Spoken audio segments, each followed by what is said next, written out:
sexual harassment and assault who have come forward this year against powerful men. The magazine named these silence breakers Persons of the Year. Time's announcement truly hit home for a local English professor who wrote a book in 2013 about her own experiences with sexual assault.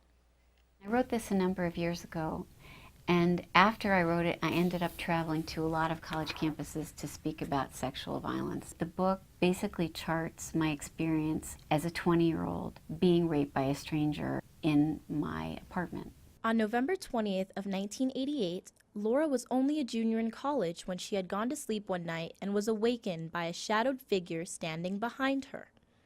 What was happening was somebody had broken into the house and someone was trying to assault me. This person punched me in the face repeatedly, stuck his hand down my throat, held a sharp object to my throat that he said was a knife, and said, "Do what I say or I'll kill you." Laura's neighbors had called the cops, and the culprit was caught while committing the assault, which is something that usually doesn't happen in cases like this. This experience affected not only Laura, but those around her as well.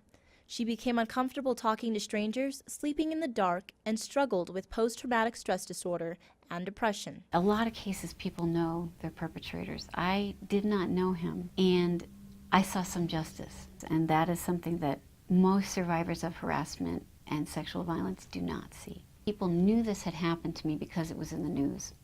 They didn't know my name, but I had bruises on my face. In hopes that her book will encourage other victims to come forward, Laura speaks about the disregarded beauty that not all victims foresee: support. After I was assaulted, I had a girlfriend who invited me into her home, and she and her boyfriend had me sleep in their room with them, on a mattress, on the floor, with all the lights on, holding hands through the night, so I could make it through the night.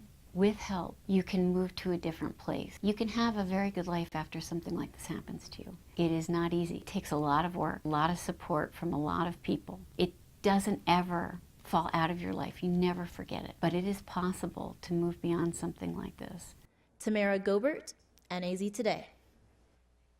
A few places you can purchase a copy of College Girl include Amazon, Barnes & Noble, and Google Books.